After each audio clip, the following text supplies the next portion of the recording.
un pauvre garçon risque sa vie pour sauver une jeune fille inconnue de 2 dangereux bandits. Il ne se doute pas qu'il s'agit de la fille d'un des hommes les plus puissants du pays.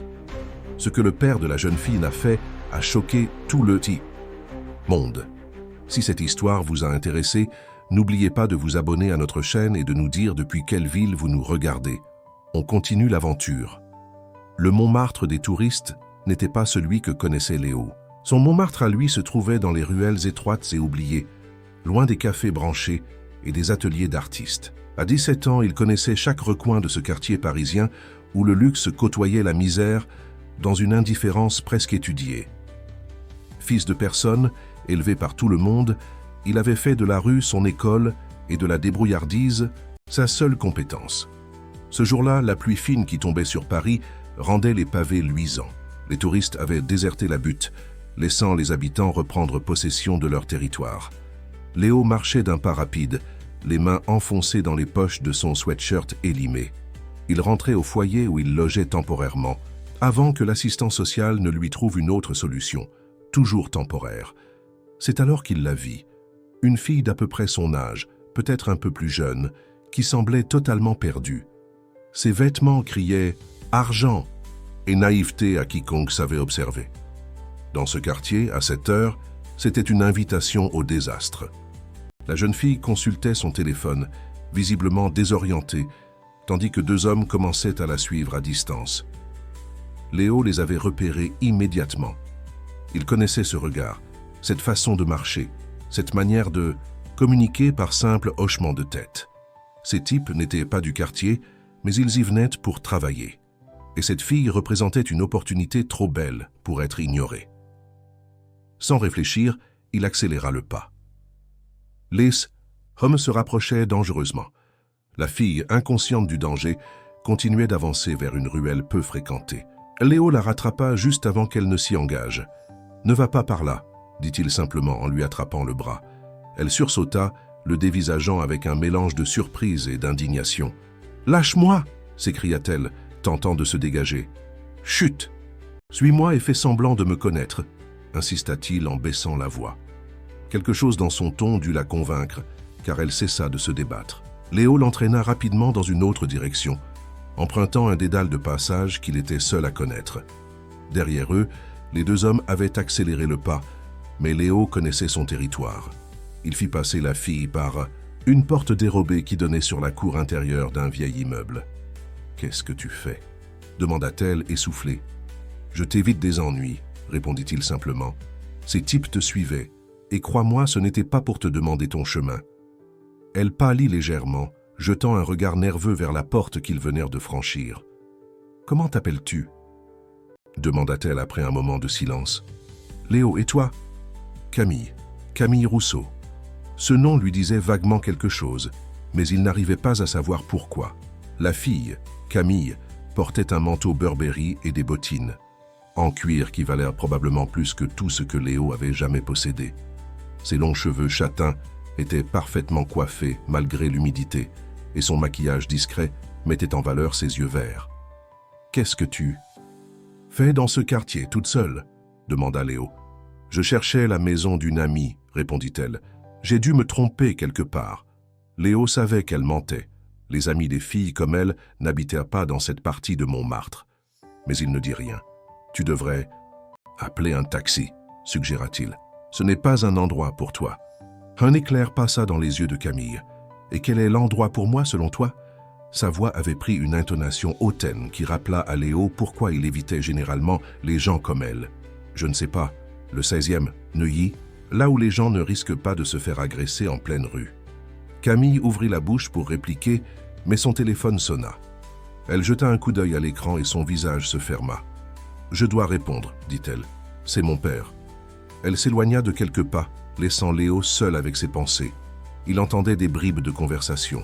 « Oui, papa. »« Non. »« Je suis avec... » »« Bien sûr que non. Je rentre bientôt. » Lorsqu'elle raccrocha, son visage avait changé. L'assurance avait laissé place à une expression résignée que Léo connaissait bien pour l'avoir vue chez tant d'autres jeunes de Beiji's foyer. « Ton père s'inquiète » demanda-t-il. « Mon père ne s'inquiète pas » répondit Camille avec un petit rire sans joie. Il vérifie que ses investissements sont en sécurité. Léo ne comprit pas immédiatement ce qu'elle voulait dire, mais quelque chose dans sa façon de parler l'intrigua. « Je dois rentrer », ajouta-t-elle en regardant l'heure sur son téléphone.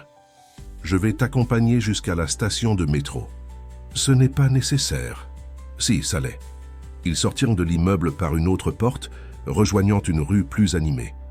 Léo marchait légèrement en retrait, scrutant les alentours avec vigilance.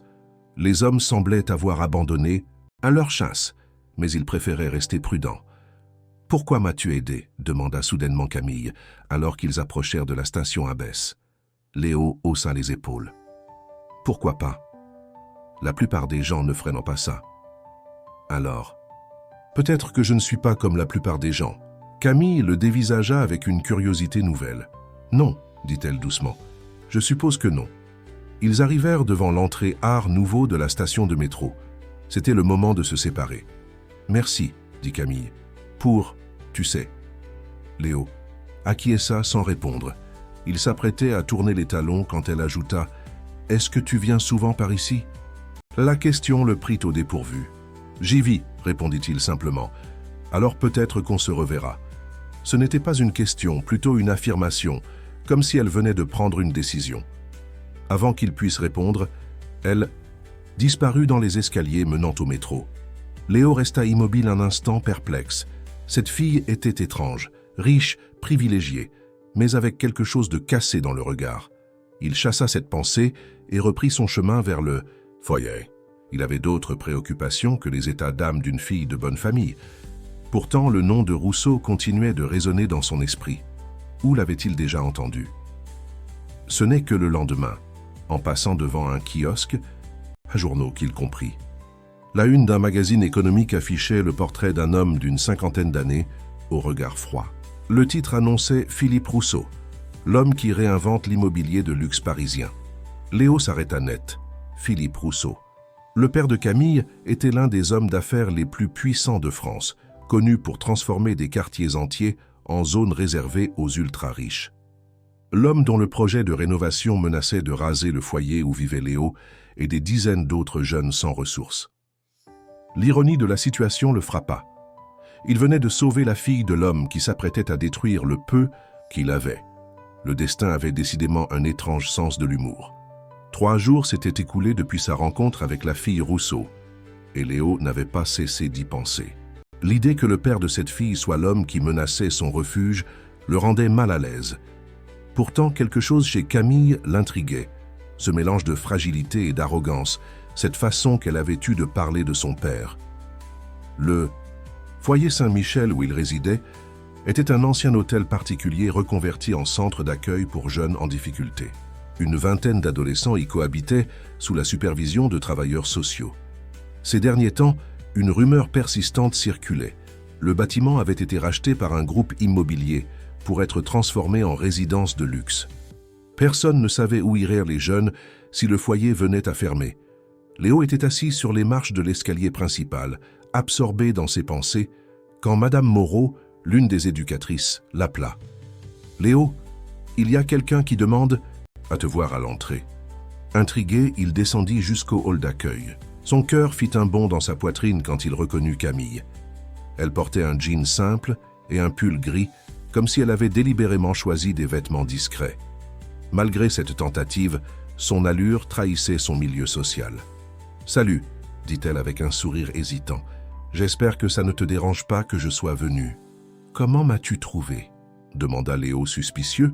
« J'ai demandé aux gens du quartier s'ils connaissaient un certain Léo. Quelqu'un m'a indiqué ce foyer. » Madame Moreau observait l'échange avec curiosité, mais eut la délicatesse de s'éloigner pour leur laisser un peu d'intimité. « Qu'est-ce que tu veux ?»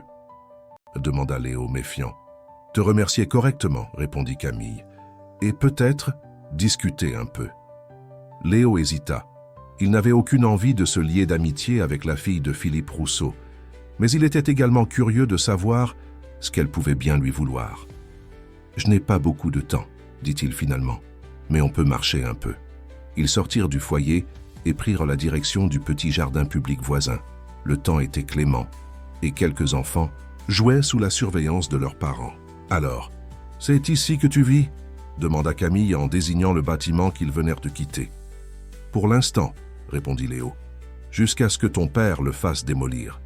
Camille s'arrêta net. Comment ça? Tu n'es pas au courant? Le groupe Rousseau a racheté l'immeuble. Ils vont le transformer en appartement de luxe ou en hôtel 5 étoiles, je ne sais pas trop. En tout cas, nous devrons partir d'ici quelques mois. Le visage de Camille se décomposa.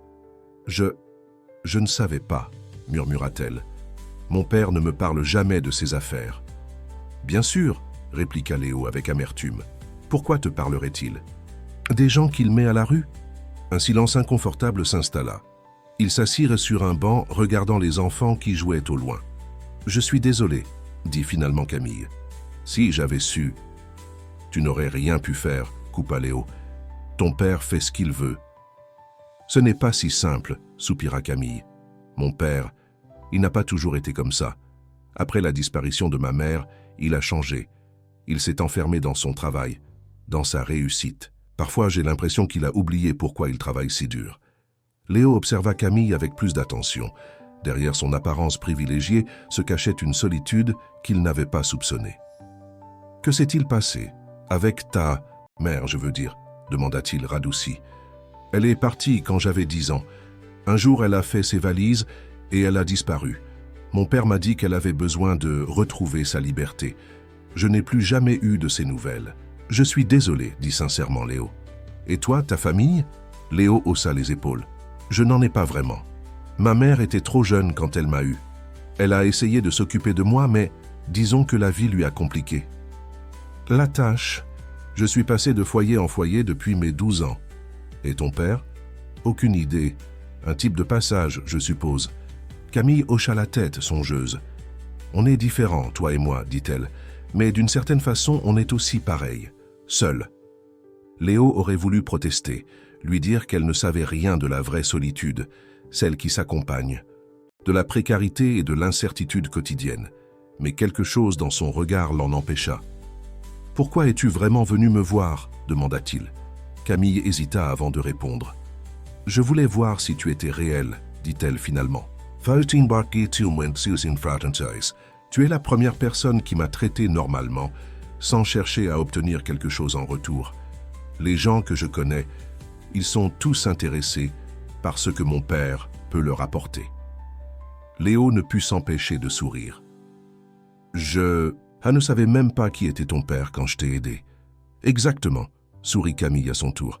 Et maintenant que tu le sais, tu me détestes. C'est rafraîchissant. Léo éclata de rire malgré lui. Je ne te déteste pas, je ne te connais même pas. Alors apprends à me connaître, proposa Camille. Je pourrais t'aider avec ton foyer. Mon père m'écoute parfois. Léo secoua la tête. Je n'ai pas besoin de ta charité. Ce n'est pas de la charité, protesta Camille. C'est de la justice. Si mon père est responsable de votre situation, alors j'ai une responsabilité aussi. Léo la dévisagea, surpris par sa détermination soudaine. « Tu crois vraiment pouvoir changer quelque chose ?»« Je ne sais pas, » admit Camille. « Mais je veux essayer. » Ils continuèrent à discuter alors que le soleil commençait à décliner. Léo lui raconta son quotidien au foyer, ses rêves de devenir un jour designer de jeux vidéo, sa passion pour le dessin qu'il pratiquait en autodidacte. Camille lui parla de son école privée, où elle se sentait invisible malgré son nom, de sa passion pour la photographie que son père considérait comme un hobby inutile, de son sentiment d'étouffer dans le monde aseptisé où elle évoluait. Quand vint le moment de se séparer, une complicité inattendue s'était installée entre eux. « Je reviendrai demain », annonça Camille, « si tu veux bien. » Léo hésita. Une partie de lui disait de rester à distance, que rien de bon ne pouvait sortir de cette relation improbable. Mais une autre partie, plus forte, était intrigué par cette fille qui semblait vouloir sincèrement l'aider.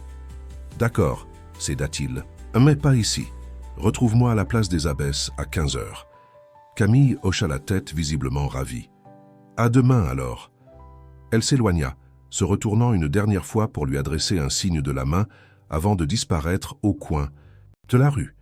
Léo resta un moment immobile, partagé entre l'espoir et la méfiance. Il avait du mal à croire qu'une fille comme Camille puisse réellement s'intéresser à lui ou à ses problèmes. Et pourtant, quelque chose chez elle semblait sincère, presque désespéré. De retour au foyer, il trouva Marc, son éducateur référent, qui l'attendait avec une expression grave. « Léo, il faut qu'on parle. La directrice a reçu un courrier aujourd'hui. Le projet de rénovation a été avancé. Nous avons 3 mois pour trouver une solution pour tous les jeunes. » Léo sentit son estomac se nouer. 3 mois. C'était bien moins que ce qu'ils avaient espéré. « Il n'y a rien qu'on puisse faire ?» demanda-t-il.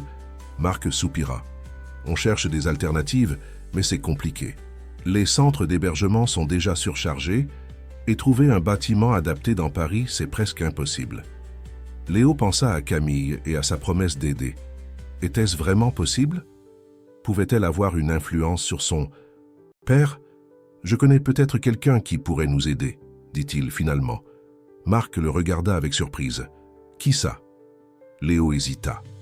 Révéler sa rencontre avec Camille Rousseau risquait de soulever plus de questions qu'il n'était prêt à en affronter. « Une personne qui a des contacts », répondit-il vaguement. « Laisse-moi voir ce que je peux faire. » Cette nuit-là, Léo eut du mal à trouver le sommeil. Les événements des derniers jours tournaient en boucle dans son esprit. La rencontre avec Camille, la découverte de l'identité de son père, le projet qui menaçait le foyer, tout semblait lié par un étrange coup du destin. Il se demanda si Camille serait vraiment au rendez-vous le lendemain et surtout si elle était sincère dans son désir d'aider. Une chose était certaine, il n'avait rien à perdre à essayer. Dimanche. Jour suivant établirent une routine inattendue entre Léo et Camille. Chaque après-midi, ils se retrouvaient à Montmartre et passaient quelques heures ensemble. Léo lui montrait son Paris, celui des rues étroites et des secrets bien gardés, des artistes de rue et des cafés modestes où l'on pouvait rester des heures avec une seule consommation. Camille buvait ses paroles, découvrant une ville qu'elle avait toujours côtoyée sans jamais la connaître vraiment. Ce jour-là, ils étaient assis sur les marches du Sacré-Cœur, observant les touristes qui affluaient malgré la saison. L'automne parisien habillait la ville d'une lumière dorée que Camille tentait de capturer avec son appareil photo. « Tu as du talent », remarqua Léo en regardant par-dessus son épaule. « Tu devrais faire quelque chose avec ça. » Mon père dit que ce n'est pas un vrai métier, répondit Camille avec un haussement d'épaule. Il veut que j'étudie le commerce ou le droit. Et toi, qu'est-ce que tu veux? La question sembla la prendre au dépourvu. Elle baissa son appareil pensive. Je ne sais pas si on m'a déjà posé cette question, admit-elle. J'aimerais étudier la photographie documentaire, capturer des instants de vie, raconter des histoires vraies. Comme ce que tu fais maintenant. Oui, mais en mieux. Avec un vrai projet, un message à transmettre. Léo l'observa attentivement. En une semaine, Camille avait changé. Elle semblait plus vivante, plus présente, comme si leur rencontre avait réveillé quelque chose en elle. « Tu devrais le dire à ton père », suggéra-t-il. Camille eut un rire sans joie. « Tu ne connais pas mon père. Il n'écoute personne. Il décide, c'est tout. » Même pour le foyer? C'était la première fois qu'il abordait directement le sujet depuis leur discussion initiale. Camille se mordit la lèvre.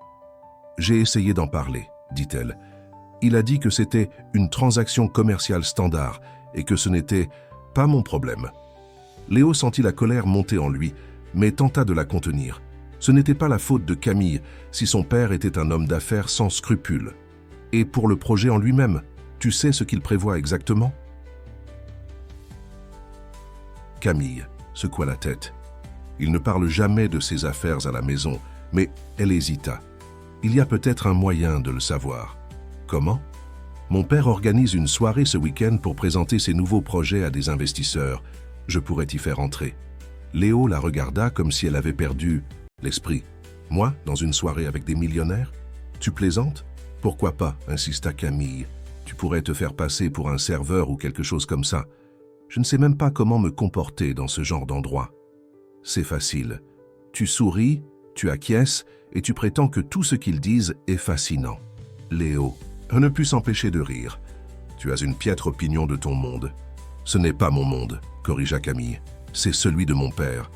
Je m'y sens aussi étrangère que toi. Un silence s'installa entre eux, confortable et complice. Ces derniers jours, Léo s'était surpris à attendre avec impatience leur rencontre. Camille était différente des filles qu'il connaissait. Elle posait des questions, écoutait vraiment les réponses, semblait réellement s'intéresser à lui, pas seulement à son histoire ou à ses difficultés. « D'accord, dit-il, finalement. Je viendrai à cette soirée, mais je ne promets pas de ne pas renverser du champagne sur quelqu'un. » Camille sourit, visiblement ravie. « Je t'aiderai à te préparer. C'est samedi soir chez nous, avenue Foch. » Léo fit un effort pour ne pas montrer sa surprise. L'avenue Foch était l'une des adresses les plus prestigieuses de Paris, symbole d'un luxe qu'il n'avait jamais côtoyé. « Tu crois vraiment que c'est une bonne idée ?» demanda-t-il, soudain moins sûr de lui. « Absolument, » affirma Camille. « Si, nous voulons sauver ton foyer. Nous devons savoir exactement ce que mon père prévoit. » Léo apprécia l'utilisation du « nous ». Pour la première fois depuis longtemps, il n'avait pas l'impression de devoir affronter ses problèmes seul. Le samedi suivant arriva trop vite.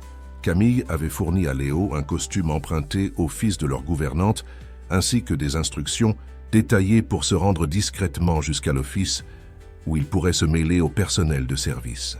Le plan était simple en théorie, mais Léo sentait son cœur battre à tout rompre, alors qu'il se dirigeait vers l'imposant immeuble haussmannien de l'avenue Foch. L'entrée de service se trouvait à l'arrière du bâtiment. Comme prévu, Camille l'y attendait, nerveuse. « Tu es venue, dit-elle avec soulagement. « J'ai promis, non ?»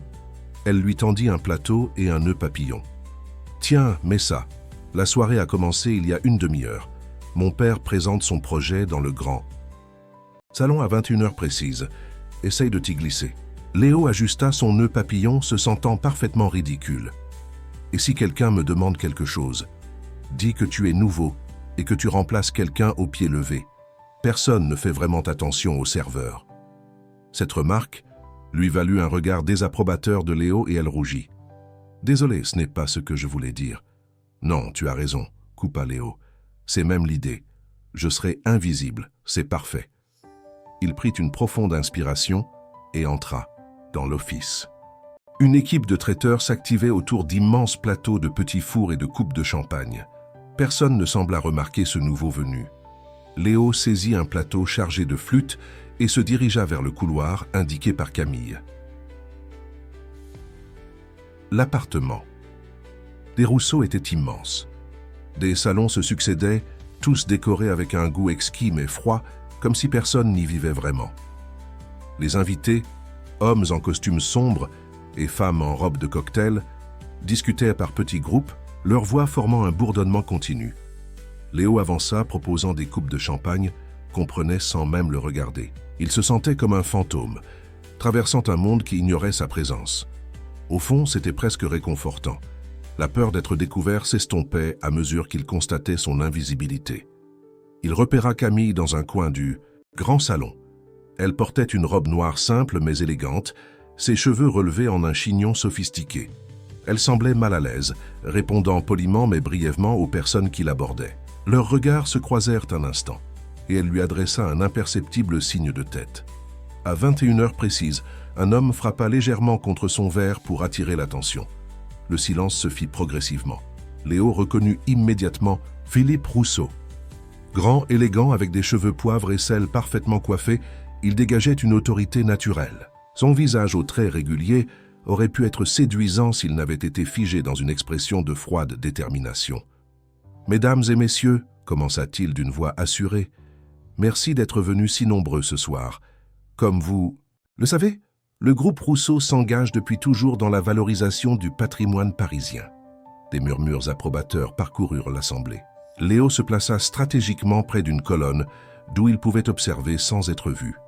Notre nouveau projet que j'ai le plaisir de vous présenter ce soir s'inscrit dans cette tradition d'excellence. Un écran descendit du plafond et les lumières s'atténuèrent. Une projection montra une vue aérienne de Montmartre qui se resserra progressivement sur un secteur que Léo connaissait bien, celui où se trouvait le foyer Saint-Michel.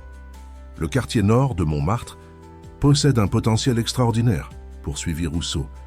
Malheureusement, certaines structures obsolètes entravent son développement. Des images du foyer et des bâtiments environnants apparurent à l'écran, suivies de rendus 3D montrant ce que deviendrait le quartier après sa revalorisation, des boutiques de luxe, des restaurants gastronomiques, des appartements haut de gamme. Notre projet Nouveau Montmartre transformera cette zone en un écrin digne de sa position stratégique. Nous prévoyons d'acquérir l'ensemble des bâtiments du secteur d'ici la fin de l'année pour un début des travaux au printemps prochain. Léo sentit son sang se glacer. Ce n'était pas seulement le foyer qui était menacé, mais tout le quartier, les petits commerces, les ateliers d'artistes, les appartements modestes où vivaient des familles depuis des générations. Qu'en est-il des occupants actuels ? Demanda une femme dans l'assistance. Philippe Rousseau sourit avec une assurance tranquille. Des compensations financières seront proposées, bien entendu. Quant aux structures sociales comme ce centre pour jeunes, des solutions de relogement sont à l'étude avec les services sociaux de la ville. Léo savait que c'était un mensonge. Aucun contact n'avait été pris avec la direction du foyer concernant un quelconque relogement. Et la dimension sociale du projet ? Insista un autre invité. Les temps changent, Rousseau. L'opinion publique est sensible à ces questions. Justement, répondit Philippe, imperturbable. Notre fondation prévoit un programme de bourse pour les jeunes talents du quartier. Nous ne détruisons pas, nous transformons. Nous créons de la valeur. Pour tous. De nouveaux murmures approbateurs s'élevèrent. Léo observa les visages. Autour de lui, ces gens qui décidèrent du sort de son quartier entre deux coupes de champagne. Son regard croisa celui de Camille. Elle semblait bouleversée, comme si elle découvrait une facette de son père qu'elle n'avait jamais vraiment vue. Léo comprenait ce sentiment. Une chose était de savoir abstraitement que son père était un promoteur immobilier sans scrupules. Une autre était de le voir présenter avec enthousiasme la destruction de vies entières. La présentation se poursuivit, détaillant les aspects techniques et financiers du projet. Léo en avait assez vu. Il déposa son plateau et se dirigea discrètement vers la sortie de service. Dans le couloir, il sentit une main attraper son bras. C'était Camille. « Alors ?» demanda-t-elle, le visage tendu. « Ton père ne prévoit pas seulement de détruire le foyer, » répondit Léo, la voix tremblante de colère contenue. « C'est tout. Le quartier qu'il veut raser. » Camille ferma brièvement les yeux, comme pour encaisser le coup. « Je suis désolé, » murmura-t-elle. « Je ne savais pas que ça irait si loin. »« Ce n'est pas ta faute, » répondit Léo, radouci par sa détresse évidente. « Mais maintenant, au moins, on sait à quoi s'en tenir. »« Qu'est-ce qu'on peut faire ?» Léo secoua la tête. « Je ne sais pas. Mais il faut prévenir les gens du quartier. Ils ont le droit de savoir ce qui les attend. »« Je peux t'aider, » proposa Camille. « J'ai accès aux documents de mon père. Je peux récupérer des informations, des preuves de ce qu'il prévoit. » Léo la dévisagea, surpris par sa détermination. « Tu ferais ça ? Contre ton propre père ? » « Je ferai ça pour ce qui est juste, » corrigea Camille. « Mon père n'a pas le droit de détruire des vies pour son profit personnel. » Un bruit de pas les interrompit. Quelqu'un approchait dans le couloir. « Va-t'en » chuchota précipitamment Camille. « Retrouve-moi demain à notre endroit habituel. » Léo hocha la tête et disparut par la porte de service. Son cœur battait la chamade, non seulement à cause du danger d'être découvert, mais aussi en raison de ce qu'il venait d'apprendre. Le projet de Philippe Rousseau était bien pire que tout ce qu'il avait imaginé. En sortant dans la nuit parisienne, il réalisa que cette soirée avait tout changé. Ce n'était plus seulement son foyer qui était en jeu, mais toute une communauté. Et dans cette bataille qui s'annonçait, il avait trouvé une alliée inattendue en la personne de Camille Rousseau. Restait à savoir jusqu'où elle serait prête à aller pour s'opposer à son père. La semaine qui suivit la soirée chez les Rousseau fut intense. Léo et Camille se retrouvaient chaque jour, échangeant informations et stratégies. Grâce aux documents que Camille avait discrètement photographiés dans le bureau de son père, ils avaient maintenant une vision claire du projet nouveau. Montmartre, calendrier, budget, entreprises impliquées, tout y était détaillé. « Regarde ça, » dit Léo en pointant un nom sur la liste des partenaires que Camille lui avait transmise. Ils étaient assis dans un petit café à l'écart des circuits touristiques. Navarro Construction, c'est l'entreprise qui a détruit le quartier de la Chapelle l'année dernière. Ils sont connus pour leur méthode expéditive. Camille hocha la tête, préoccupée. Mon père travaille toujours avec eux. Ils sont efficaces, comme il dit. Efficaces pour chasser les habitants, tu veux dire, répliqua Léo avec amertume. Il faut qu'on agisse vite. Ils avaient commencé à informer discrètement les habitants et commerçants du quartier. La nouvelle s'était répandue comme une traînée de poudre, suscitant indignation et inquiétude. Une réunion était prévue le soir même au centre communautaire local pour discuter d'une stratégie collective. « Je ne pourrai pas venir, » dit Camille déçu. « Mon père a insisté pour que je dîne avec lui et un de ses associés. Apparemment, il a quelque chose d'important à m'annoncer. »« Ce n'est pas grave, » la rassura Léo. « On se retrouvera demain. Et puis, tu pourrais peut-être en apprendre plus sur ses intentions. » Camille acquiesça mais semblait nerveuse. « J'ai peur qu'il ne se doute de quelque chose. Il m'a posé des questions hier sur où je passais mes après-midi. »« Qu'est-ce que tu lui as dit ?»« Que je travaillais sur un projet photographique. Sur Paris. » Ce qui n'est pas totalement faux d'ailleurs. Elle avait effectivement pris de nombreuses photos durant leurs explorations, capturant la vie du quartier menacé avec une sensibilité qui impressionnait Léo. « Tu devrais être prudente. Quand même, conseilla-t-il. Ton père n'a pas l'air du genre à apprécier qu'on se mette en travers de son chemin. »« Ne t'inquiète pas pour moi, » sourit Camille. « Je sais gérer mon père. » Léo n'en était pas si sûr, mais il garda ses doutes pour lui. Plus tard dans la journée, alors qu'il se rendait à la réunion au centre communautaire, Léo remarqua deux hommes qui semblèrent le suivre. L'un était grand et mince, l'autre plus trapu. Tous deux portèrent des vêtements sombres et des expressions neutres qui contrastaient avec l'agitation du quartier. Instinctivement, Léo accéléra le pas et prit plusieurs détours, mais les hommes restaient à distance constante. Finalement, dans une rue étroite bordée de petits ateliers d'artisans, il décida de leur faire face. Il s'arrêta brusquement et se retourna. « Vous me suivez ?» lança-t-il, plus bravache qu'il ne l'était réellement. Les deux hommes échangèrent un regard, puis le plus grand s'avança. « Pas exactement, » répondit-il d'une voix posée. « Disons plutôt qu'on voulait te parler, Léo. Le fait qu'il connaisse son nom ne présageait rien de bon. Qui êtes-vous ? » « Je m'appelle Laurent Mercier, » se présenta l'homme. « Et voici mon collègue Thomas Dubois. Nous sommes, disons, d'anciens collaborateurs de Philippe Rousseau. » Léo se tendit immédiatement. « Qu'est-ce que vous me voulez te proposer ?»« Une alliance, » répondit Laurent. « Nous savons que tu essaies de contrecarrer le projet Nouveau Montmartre. Nous aussi. Pourquoi des anciens employés de Rousseau voudraient saboter son projet ?» Thomas, l'homme trapu, émit un rire sans joie. « Parce que Rousseau nous a trahis. Nous avons travaillé pour lui pendant des années. J'étais responsable financier, Laurent était directeur juridique. Nous avons découvert certaines irrégularités dans la gestion du groupe. Des pots de vin, des permis de construire obtenus de façon douteuse, des dérogations aux normes environnementales. Quand nous avons confronté Rousseau, poursuivit Laurent, il nous a licenciés sur le champ, sans préavis, sans indemnité. Il a même fait en sorte qu'aucune entreprise du secteur ne nous embauche. » Léo les observait avec méfiance. Quelque chose dans leur histoire sonnait juste, mais il n'était pas prêt à leur faire confiance pour autant. « Et en quoi ça me concerne ? Nous avons des informations qui pourraient t'aider, » expliqua Laurent. « Des documents compromettants sur Rousseau et son projet.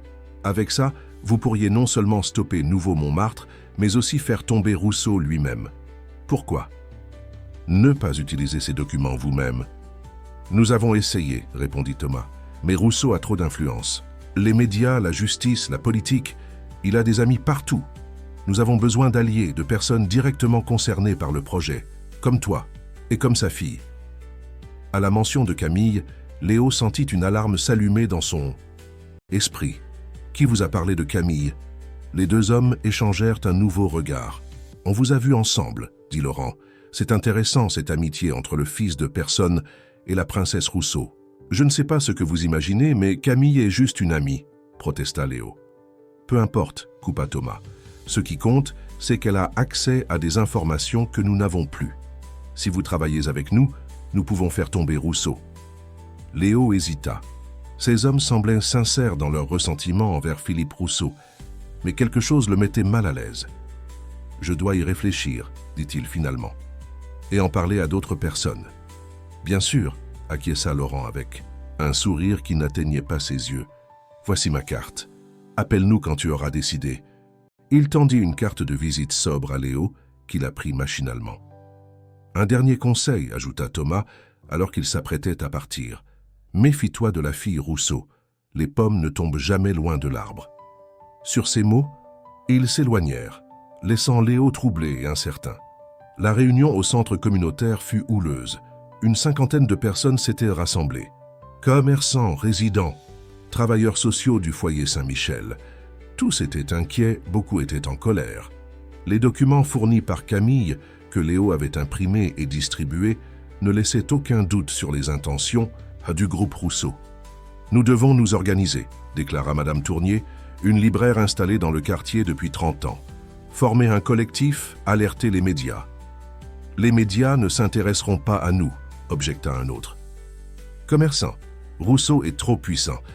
Alors il faut trouver autre chose, intervint Léo. Des actions plus directes. Comme quoi, demanda quelqu'un. Manifester, se battre contre la police quand ils viendront nous expulser? Léo pensa aux 2 hommes qu'il avait rencontrés plus tôt. J'ai peut-être une piste, dit-il prudemment. Des informations qui pourraient compromettre Rousseau. Mais je dois vérifier leur fiabilité. La réunion se poursuivit. Des groupes de travail se formèrent pour explorer différentes pistes d'action. Léo participa activement, mais son esprit était ailleurs. Il pensait à Camille, qui dînait en ce moment même avec son père. Il pensait à Laurent et Thomas, et à leur motivation réelle. Il pensait surtout à la meilleure façon de protéger le foyer et ses habitants. Quand il rentra ce soir-là, il trouva un message de Camille sur son téléphone. « Il faut qu'on parle. Demain, 10 heures, au jardin du Luxembourg. C'est urgent. » Le ton inhabituel l'inquiéta. Que s'était-il passé pendant ce dîner avec son père? Le lendemain matin, Léo arriva au jardin du Luxembourg avec 15 minutes d'avance. L'automne avait teinté les arbres de rouge et d'or, créant un contraste saisissant avec le ciel bleu. Malgré la beauté du lieu, Léo se sentait anxieux. Camille apparut à l'heure prévue. Elle semblait pâle et agitée. « Qu'est-ce qui se passe » demanda immédiatement Léo. « Mon père sait » répondit-elle d'une voix tendue. « Il sait pour nous, pour ce qu'on fait. » « Comment ? Je ne sais pas exactement. Hier soir, pendant le dîner, il a commencé à me poser des questions sur mes nouveaux amis de Montmartre. Il a mentionné ton nom, Léo. Il sait que tu vis au foyer Saint-Michel. » Léo sentit un frisson lui parcourir l'échine. Et la chose importante qu'il voulait annoncer? « Il m'envoie en Suisse, dit Camille, sa voix se brisant légèrement. Dans un pensionnat, je pars après-demain. »« Quoi? Il ne peut pas faire ça. » « Bien sûr qu'il le peut. Je suis mineur. Il est mon tuteur légal. Il dit que c'est pour mon bien, pour m'éloigner des mauvaises influences. » Léo digéra l'information, la colère montant en lui. « C'est à cause de moi. Je suis désolé. »« Ne dis pas ça, » protesta Camille. « C'est ma décision d'aider le quartier. Je ne regrette rien. »« Et maintenant, qu'est-ce qu'on fait ?» Camille sortit une clé USB de sa poche. J'ai copié tous les fichiers que j'ai pu trouver, dans l'ordinateur de mon père. Contrat, email, compte secret, tout est là. Léo prit la clé, surpris par ce geste déterminé. « Tu es sûr de vouloir faire ça? C'est ton père, après tout. »« Je suis sûr, » affirma Camille, une nouvelle. Assurance dans son regard. Ce qu'il fait est mal. Quelqu'un doit l'arrêter. Léo allait répondre quand son téléphone vibra. C'était un message de Marc, son éducateur. « Reviens au foyer immédiatement. Problème grave. »« Je dois y aller, » dit-il, soudain inquiet. « Il se passe quelque chose au foyer. »« Je viens avec toi, » décida Camille. Ils prirent le métro en silence, chacun perdu dans ses pensées. Quand ils arrivèrent au foyer Saint-Michel, une agitation inhabituelle régnait. Des jeunes se tenaient en groupe dans la cour, discutant, avec animation. Marc les attendait à l'entrée, le visage grave. « Que se passe-t-il » demanda Léo. « La directrice a reçu une lettre ce matin » expliqua Marc. « Le délai a encore été raccourci. Nous devons quitter les lieux dans 1 mois. Et tous les centres d'hébergement de la région sont déjà complets. »« 1 mois » s'exclama Léo. « C'est impossible !» Apparemment, le projet a été accéléré suite à l'acquisition d'un nouveau terrain adjacent. Ils veulent commencer les travaux plus tôt que prévu. Léo et Camille échangèrent un regard. Ils savaient tous deux ce que cela signifiait. Philippe Rousseau passait à la vitesse supérieure, probablement pour contrer leur résistance naissante. « Il y a autre chose », ajouta Marc, hésitant. « 2 hommes sont venus te chercher ce matin. Ils ont dit qu'ils étaient des amis à toi. »« Comment étaient-ils » demanda Léo, bien qu'ils connaissent déjà la réponse. « Un grand mince et un plus costaud. Ils avaient l'air déterminés. Laurent et Thomas. Ils avaient retrouvé sa trace. »« Qu'est-ce que tu leur as dit ? » ?»« Que tu n'étais pas là, évidemment. Je ne les ai pas trouvés très rassurants. « Tu as bien fait, » dit Léo. « Ce ne sont pas mes amis. » Il se tourna vers Camille, qui semblait aussi inquiète que lui. « On dirait que ton père a décidé de passer à l'offensive, » dit-il à voix basse. « Et ces deux types aussi. »« Qu'est-ce qu'on va faire ?» demanda-t-elle. Léo serra la clé USB dans sa poche. Les enjeux venaient de changer drastiquement. « On va utiliser ce que tu as trouvé, » décida-t-il. « Mais on doit être prudent. Si ton père est prêt à t'envoyer en Suisse pour te tenir à l'écart, qui sait jusqu'où il pourrait aller pour protéger ses secrets ?» Camille acquiesça, une détermination nouvelle dans le regard. « Mon père a toujours cru que l'argent pouvait tout résoudre. Il est temps qu'ils comprennent que certaines choses ne s'achètent pas. » Alors qu'ils discutèrent de leur prochain mouvement, aucun d'eux ne remarqua la voiture noire garée de l'autre côté de la rue, ni les deux hommes qui les observaient attentivement. La veille du départ prévu de Camille pour la Suisse, l'appartement des Rousseau était plongé dans un silence pesant. Philippe Rousseau, assis dans son bureau, contemplait la ville à travers les immenses baies vitrées. Paris scintillait dans la nuit, indifférente au drame qui se jouait en son sein. Il tenait un verre de whisky qu'il n'avait pas touché, perdu dans ses pensées. La confrontation avec sa fille, 2 jours plus tôt, l'avait secoué plus qu'il ne voulait l'admettre. Jamais il n'avait vu Camille aussi déterminée, aussi différente. Elle avait défendu ce garçon, ce Léo, et tous ces gens du quartier avec une passion qu'il ne lui connaissait pas. « Tu ne peux pas détruire des vies pour construire des immeubles de luxe !» lui avait-elle crié. Ces mots résonnaient encore dans sa tête. Un léger coup à la porte interrompit ses réflexions. « Entrez », dit-il machinalement. Hélène, la gouvernante qui s'occupait de leur maison depuis la disparition, de sa femme apparut dans l'encadrement de la porte. « Monsieur, mademoiselle Camille n'est pas dans sa chambre. Ses valises sont prêtes, mais elle est sortie il y a 1 heure et n'est pas revenue. » Philippe sentit l'inquiétude monter en lui. « A-t-elle dit où elle allait ?»« Non, monsieur, elle semblait préoccupée. » Il congédia Hélène d'un geste et prit son téléphone. L'appel passa directement sur la messagerie de Camille. Il essaya plusieurs fois sans succès. « Mademoiselle, » dit-il à l'assistante personnelle qu'il avait appelée dans l'urgence, « trouvez-moi l'adresse exacte du foyer Saint-Michel à Montmartre et appelez mon chauffeur. »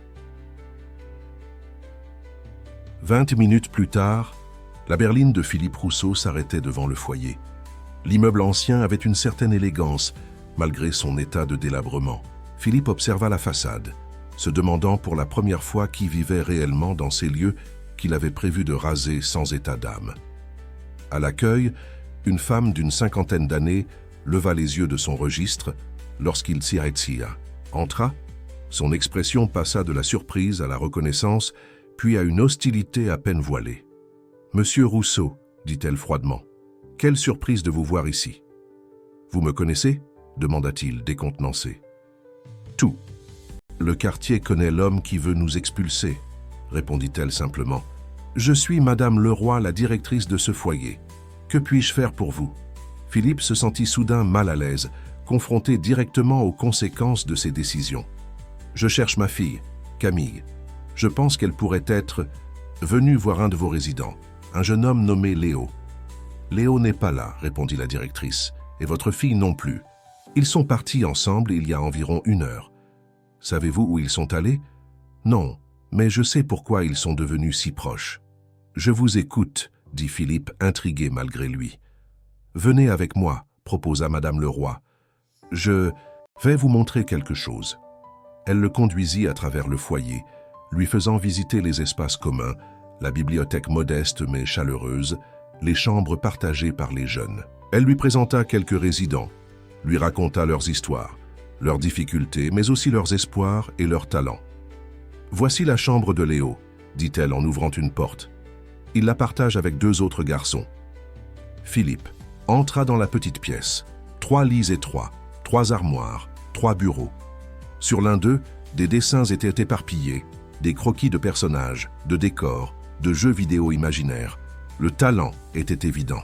« C'est Léo qui... »« Ça fait ça » demanda-t-il. « Oui, il est doué, n'est-ce pas? Il rêve de devenir designer de jeux vidéo, mais sans formation, sans soutien. » Elle laissa sa phrase en suspens, le regard lourd de sous-entendu. « Pourquoi me montrez-vous tout ça ?» demanda Philippe, mal à l'aise. Parce que ces jeunes ne sont pas juste des chiffres sur un plan d'urbanisme, monsieur Rousseau.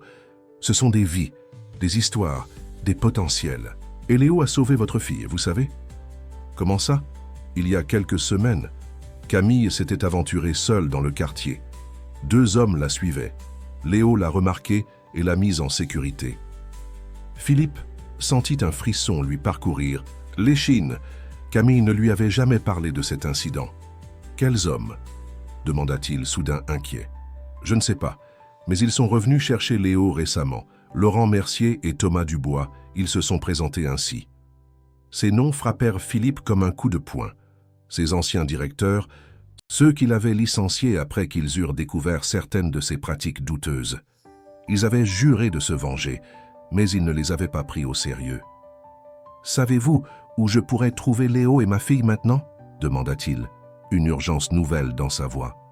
Ils ont mentionné une réunion au centre culturel du quartier, un rassemblement contre votre projet. Sans un mot de plus, Philippe se précipita vers sa voiture. Pendant le trajet, il appela son chef de la sécurité. « Trouvez-moi tout ce que vous pouvez sur Laurent Mercier et Thomas Dubois. Leurs adresses, leurs déplacements récents. C'est urgent. » Il raccrocha, l'esprit en ébullition. Si Mercier et Dubois avaient approché Léo, s'il savait pour Camille, il pourrait utiliser sa fille pour se venger de lui. Cette pensée lui glaça le sang. Le centre culturel bourdonnait d'activités. Une centaine de personnes s'y étaient rassemblées, résidents, commerçants, artistes du quartier. Sur l'estrade, Léo parlait avec passion, expliquant le projet Nouveau Montmartre et ses conséquences pour la communauté. À ses côtés, Camille écoutait attentivement, le regard fier et déterminé. Philippe se glissa discrètement dans le fond de la salle. Personne ne semblait l'avoir remarqué, tous les yeux étant rivés sur les 2 jeunes gens qui galvanisèrent la foule. « Nous avons des preuves », annonça Léo, brandissant une clé USB. Des documents qui montrent comment le groupe Rousseau a obtenu ses permis de construire, comment il a contourné les réglementations environnementales, comment il a fait pression sur les propriétaires pour vendre à bas prix. Un murmure parcourut l'assistance. Philippe sentit son cœur s'accélérer. Comment avait-il obtenu ces informations? Ces documents seront remis aux autorités compétentes, poursuivit Léo. Mais d'abord, nous voulons proposer une alternative, un contre-projet qui préserverait l'âme du quartier tout en permettant sa rénovation progressive. Camille prit alors la parole, sa voix claire portant facilement dans la salle. « Mon père croit que tout s'achète, les immeubles, les permis, les consciences. Mais il se trompe. Ce quartier a une âme, une histoire, une communauté. Et ça n'a pas de prix. » Philippe observait sa fille, stupéfait. Elle parlait avec une assurance qu'il ne lui connaissait pas, défendant des valeurs avec une conviction qui lui rappelait douloureusement sa mère. Soudain, une commotion à l'entrée attira l'attention générale. Laurent Mercier et Thomas Dubois venaient d'entrer, accompagnés de 2 hommes à l'allure peu avenante. « Continuez, » lança Laurent à l'assemblée. « Ne vous dérangez pas pour nous. Nous sommes juste venus récupérer quelque chose qui nous appartient. » Son regard était fixé sur la clé USB que tenait Léo. « Ces documents ne vous appartiennent pas, » répliqua Léo. « Ils appartiennent à la justice. »« Oh, mais nous sommes la justice, » ricana Thomas. « La vraie justice, celle que Rousseau a toujours échappé. » Philippe s'avança alors, traversant la foule qui s'écarta sur son passage. « Mercier et Dubois, dit-il d'une voix forte. Je me demandais quand vous alliez sortir de l'ombre. » Camille écarquilla les yeux en voyant son père. « Papa, qu'est-ce que tu fais ici ?»« Je te cherchais, » répondit-il simplement avant de se tourner vers ses anciens employés. « Laissez ces jeunes gens tranquilles, c'est moi que vous voulez. » Laurent eut un sourire mauvais. « En effet, Rousseau, mais maintenant, nous voulons aussi ces documents. Ils contiennent nos preuves. »« Vos preuves de quoi ?» intervint Léo. « De notre innocence, » répondit Thomas. « Ces documents montrent que nous n'avons fait qu'obéir aux ordres de Rousseau, que c'est lui, et lui seul qui a orchestré toutes ces malversations. » Un silence lourd s'abattit sur l'assemblée. Tous les regards alternaient entre Philippe Rousseau et ses anciens collaborateurs. « C'est vrai, » admit finalement Philippe à la surprise générale. « J'ai coupé des coins, j'ai contourné des règles, j'ai fait pression sur des gens. Tout ça pourquoi? Pour construire toujours plus, pour gagner toujours plus. » Il se tourna vers sa fille, dont le visage reflétait un mélange de choc et de déception. « Après le départ de ta mère, j'ai cru que le succès comblerait le vide, que si je construisais un empire assez grand, je ne sentirais plus sa perte. J'avais tort. Ces aveux publics semblèrent déstabiliser Mercier et Dubois, qui s'attendaient visiblement à des dénégations. « Ça ne change rien », s'écria Laurent. « Nous voulons ces documents et nous les aurons. » Hilas fit un signe à ses hommes de main qui commencèrent à s'avancer vers l'estrade. La foule s'agita, prête à défendre Léo et Camille. « Arrêtez !» ordonna Philippe d'une voix qui avait l'habitude d'être obéie. « Personne ne touchera à ma fille ou à son ami. » Il s'approcha de Léo et tendit la main. « Donne-moi cette clé USB, demanda-t-il doucement. Léo hésita, méfiant. « Pourquoi? Pour la détruire? » ?»« Non, pour faire ce qui est juste. » Quelque chose dans son regard dut convaincre Léo car il lui remit la clé après un bref regard vers Camille, qui hocha imperceptiblement la tête. Philippe se tourna alors vers la foule. « Le projet Nouveau Montmartre est annulé, » annonça-t-il. « À sa place, nous mettrons en œuvre un plan de rénovation progressive, en concertation avec les habitants et les commerçants du quartier. » Des exclamations de surprise et de joie s'élevèrent dans la salle. « Quant à vous, » poursuivit-il, en s'adressant à Mercier et Dubois, « je ne chercherai pas à vous poursuivre pour vos tentatives d'intimidation si vous nous laissez tranquilles, ma fille et moi. » Les deux hommes se consultèrent du regard, décontenancés par ce revirement inattendu. « Et nos réputations ?» demanda finalement Laurent. « Nos carrières ruinées ? Je ferai une déclaration publique reconnaissant mes torts, » répondit Philippe, « et je vous verserai les indemnités qui vous sont dues, mais c'est tout. Le reste dépendra de la justice. » Les Custer, anciens employés, semblèrent peser le pour et le contre, puis Thomas hocha la tête. « Très bien, Rousseau, mais si tu ne tiens pas parole… »« Je tiendrai parole, » l'interrompit Philippe. « Pour une fois dans ma vie, je vais faire ce qui est juste. » Les deux hommes finirent par quitter la salle, suivis de leurs acolytes. Un sentiment de soulagement parcourut l'assemblée, bientôt remplacé par l'excitation face aux nouvelles perspectives qui s'ouvraient pour le quartier. Philippe s'approcha de sa fille, incertain de l'accueil qu'elle lui réserverait. « Camille, je suis désolé. Pour tout. »« Pourquoi ce changement soudain ?» demanda-t-elle méfiante. « Parce que j'ai compris que j'étais en train de perdre, non pas de l'argent ou un projet, mais toi. Ta confiance, ton respect. » Il se tourna vers Léo qui les observait à distance respectueuse. « Et toi, jeune homme, tu as sauvé ma fille, pas seulement des dangers de la rue, mais aussi de la personne que j'étais devenue. Je te dois des remerciements. » Léo parut embarrassé par cette reconnaissance. « Je n'ai rien fait d'extraordinaire, n'importe qui aurait fait pareil. »« Non, » corrigea Philippe, « pas n'importe qui, et certainement pas moi, du moins jusqu'à aujourd'hui. » La réunion se poursuivit, mais avec une atmosphère transformée. Ce qui avait commencé comme un rassemblement de résistance devenait une séance de travail collaboratif. Des groupes se formèrent pour discuter des priorités du quartier, des besoins des habitants, des moyens de préserver son âme tout en améliorant les conditions de vie. Philippe observait tout cela avec un mélange d'humilité et de curiosité. Il réalisait à quel point il s'était coupé de la réalité, enfermé dans sa tour d'ivoire de chiffres et de rendements. « Alors, » dit Camille en s'approchant de lui, « je ne pars plus en Suisse ?»« Non, » sourit Philippe, « à moins que tu n'en aies vraiment envie. »« Ce que je veux, » répondit-elle avec assurance, « c'est rester ici et aider à construire quelque chose de meilleur, avec toi, si tu le veux bien. »« Rien, ne me ferait plus plaisir, » dit-il sincèrement. Il jeta un regard vers Léo qui discutait animatement avec d'autres jeunes du foyer. « Et ton ami? Il a des projets? Il voudrait étudier le design, mais sans moyens. » Philippe hocha la tête, comprenant ce que sa fille suggérait. Peut-être que le groupe Rousseau pourrait créer une fondation pour aider des jeunes talentueux comme lui. Le visage de Camille s'illumina. « Tu le ferais vraiment? »« Oui, » affirma Philippe. « Il est temps que je construise quelque chose qui dure vraiment. Pas des immeubles, mais des opportunités, des vies meilleures. » Alors qu'ils discutaient des détails de ce nouveau projet, Philippe réalisa que pour la première fois depuis longtemps, il se sentait en paix. La fortune et le pouvoir qu'il avait accumulés lui semblaient soudain bien creux, comparés à la lueur de fierté qu'il voyait maintenant dans les yeux de sa fille. Le foyer Saint-Michel serait non seulement préservé, mais rénové. Et il deviendrait le point de départ d'une transformation bien plus profonde, celle de Philippe Rousseau lui-même. 6 mois s'étaient écoulés depuis la confrontation au centre culturel. Le printemps parisien habillait Montmartre de couleurs vives et une énergie nouvelle semblait animer le quartier. Le projet Nouveau Montmartre avait été remplacé par une initiative baptisée Montmartre Ensemble, une approche collaborative qui préservait l'âme du quartier tout en améliorant les conditions de vie de ses habitants. Le foyer Saint-Michel avait été le premier bénéficiaire de cette transformation.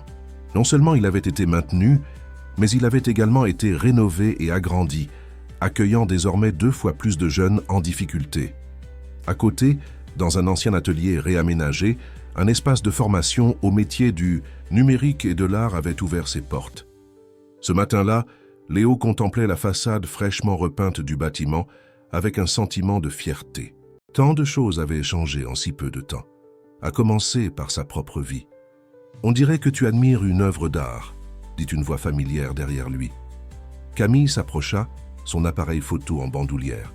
Elle avait laissé pousser ses cheveux et adopté un style vestimentaire plus décontracté qui lui allait mieux que les tenues sophistiquées qu'elle portait autrefois.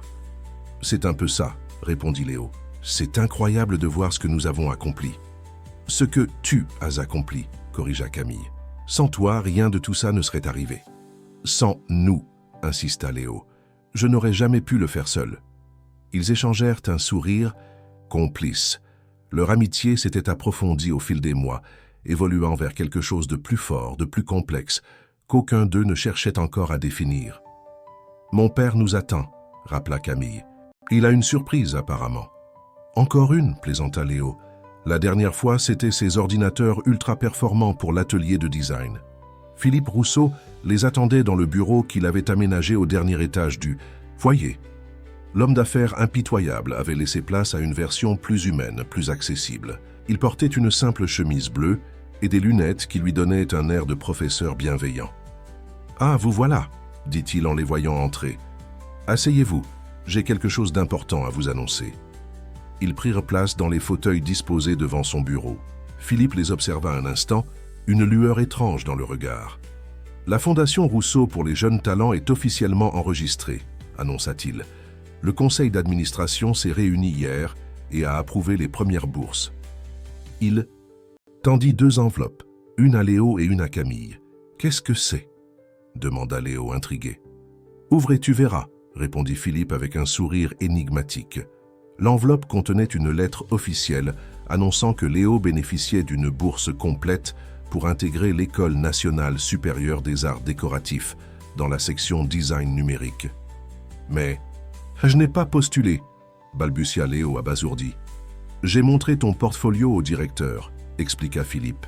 « Il a été impressionné par ton talent.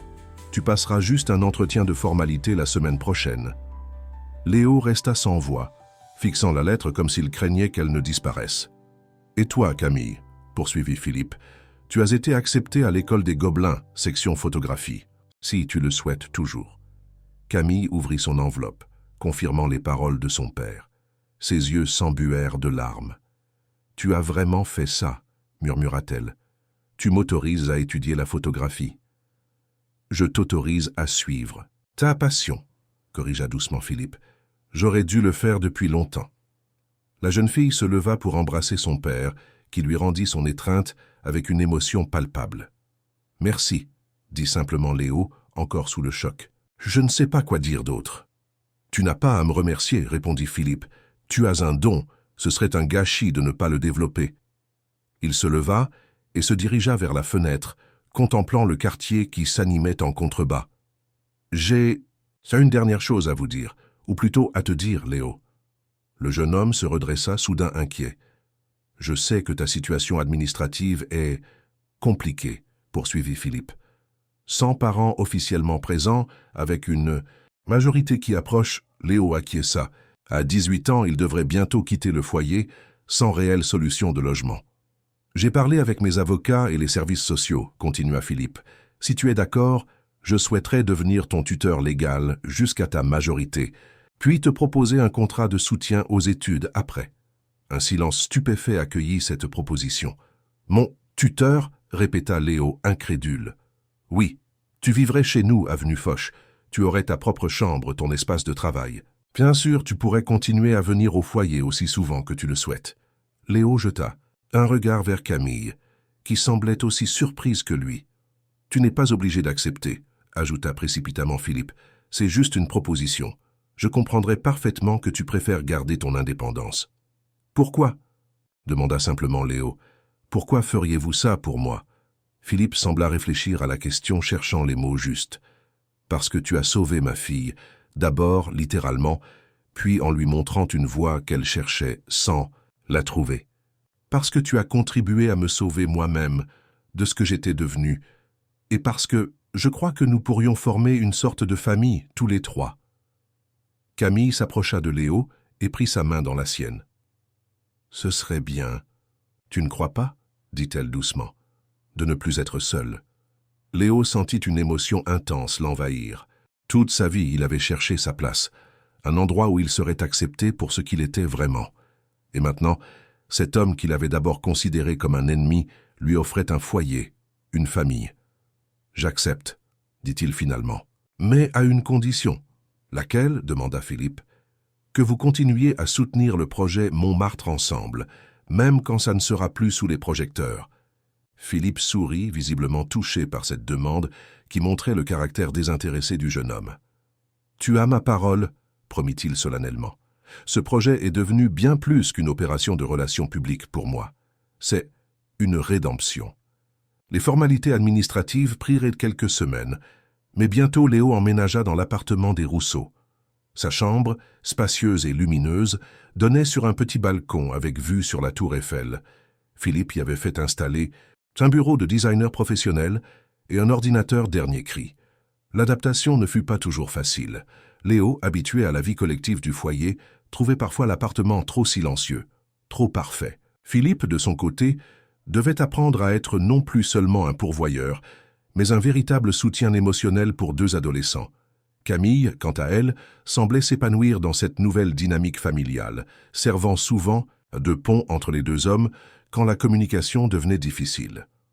Un soir, alors qu'ils dînaient tous les trois sur la terrasse, profitant de la douceur de l'été parisien, Philippe reçut un appel qui le fit sourire. « C'était la mairie », annonça-t-il en raccrochant. « Le permis pour le centre communautaire a été accordé. Les travaux pourront commencer le mois prochain. » Ce centre, qui remplacerait un immeuble vétuste, était le projet phare de Montmartre Ensemble.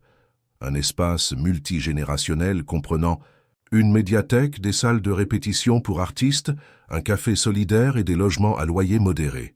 « C'est une excellente nouvelle », se réjouit Camille. « On devrait fêter ça. »« J'ai mieux, » dit Philippe.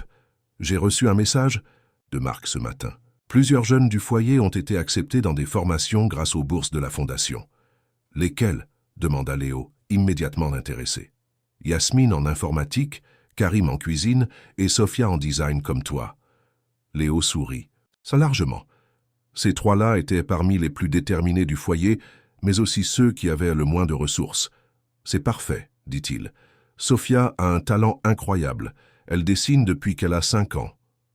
D'ailleurs, ajouta Philippe en se tournant vers sa fille, l'exposition photo dont tu m'as parlé, sur les visages de Montmartre. Où en es-tu? Presque terminé, répondit Camille, les yeux brillants. La galerie près de la place du Tertre nous a proposé un espace pour septembre. Nous? Releva Philippe. Léo m'aide pour la scénographie, expliqua-t-elle. Et certains jeunes du foyer ont participé au projet, en écrivant des textes qui accompagneront les photos. Philippe observa les deux jeunes gens avec une fierté qu'il ne cherchait plus à dissimuler. Ils avaient tellement grandi ces derniers mois, prenant des initiatives, construisant des projets ensemble, tissant des liens avec le quartier qu'ils avaient contribué à sauver. « Je suis fier de vous, » dit-il simplement, « de ce que vous êtes, de ce que vous construisez. » Un silence confortable s'installa, chacun savourant ce moment de sérénité partagée. « Il y a quelque chose que je voudrais vous dire, » reprit Philippe après un moment. « J'ai reçu des nouvelles de Claire. » Camille se figea. Claire était sa mère, partie sans explication 8 ans plus tôt. « Elle est en Nouvelle-Zélande, » poursuivit doucement Philippe. « Elle a lu un article sur notre projet à Montmartre et... Elle m'a contacté. Elle aimerait te voir, Camille. » La jeune fille resta silencieuse, le visage indéchiffrable. « Tu n'es pas obligé, » ajouta rapidement son père. « C'est entièrement ta décision. »« Je ne sais pas, » dit finalement. « Camille, j'ai passé des années à attendre ce moment et maintenant. »« Maintenant tu as avancé, » compléta Léo avec douceur. « Tu as construit quelque chose de nouveau. » Elle lui sourit, reconnaissante pour cette compréhension. « Peut-être qu'un jour je serai prête, » dit-elle. « Mais pas maintenant. Maintenant, je veux juste profiter de ce que nous avons créé ici. » Philippe acquiesça, respectant la décision de sa fille. Lui-même avait dû faire la paix avec le départ de Claire, comprenant enfin que son obsession pour le travail et la réussite avait contribué à l'éloigner. « À propos de ce que nous avons créé, » dit-il en sortant une enveloppe de sa poche, « j'ai une dernière surprise. » Il en tira 3 billets d'avion. 3 semaines au Japon cet été, annonça-t-il. Tokyo, Kyoto, Osaka. J'ai pensé que ça pourrait t'intéresser, Léo, pour tout ce qui concerne le design de jeux vidéo. Et Camille pourra photographier. C'est un pays fascinant. Quant à moi, j'ai besoin de vacances. Cette dernière remarque les fit rire tous les trois. Philippe Rousseau prenant des vacances était un concept presque révolutionnaire. C'est parfait, dit Léo, sincèrement touché par cette attention. La soirée se poursuivit dans cette atmosphère chaleureuse. Plus tard, alors que Philippe s'était retiré dans son bureau pour un dernier appel, Léo et Camille se retrouvèrent seuls sur la terrasse. « Tu es heureux ?» demanda Camille, observant le profil de Léo découpé sur le ciel nocturne. « Je crois que oui, » répondit-il après. Un moment de réflexion. « Je n'aurais jamais imaginé que ma vie puisse changer à ce point. »« Moi non plus, » admit Camille. « Avant de te rencontrer, j'étais comme endormi. Je vivais sans vraiment vivre. » Léo se tourna vers elle, soudain sérieux. « Tu sais, le jour où je t'ai aidé dans cette ruelle, je n'ai pas réfléchi. J'ai juste agi. Je ne pouvais pas savoir que ce simple geste changerait tout. »« C'est souvent comme ça que les choses importantes arrivent, » philosopha Camille. « On ne les voit pas venir. » Ils restèrent un moment silencieux, contemplant Paris qui s'illuminait progressivement avec la tombée de la nuit. « Et maintenant ?» demanda finalement Léo. « Qu'est-ce qui nous attend ?» Camille sourit, un sourire plein de promesses et de possibilités. « Maintenant, on continue à construire, ensemble. » Elle prit sa main dans la sienne, et ils restèrent ainsi, unis par un lien plus fort que les circonstances qui les avaient rapprochés, regardant vers l'avenir qu'ils avaient contribué à façonner. Dans son bureau, Philippe les observait, discrètement. Une vague de gratitude l'envahit pour cette seconde chance qui lui avait été offerte. Non pas de construire des empires de pierre et de verre, mais quelque chose de bien plus précieux et durable, une famille. Le destin avait une étrange façon de fonctionner. Un geste altruiste dans une ruelle de Montmartre avait déclenché une série d'événements qui avaient transformé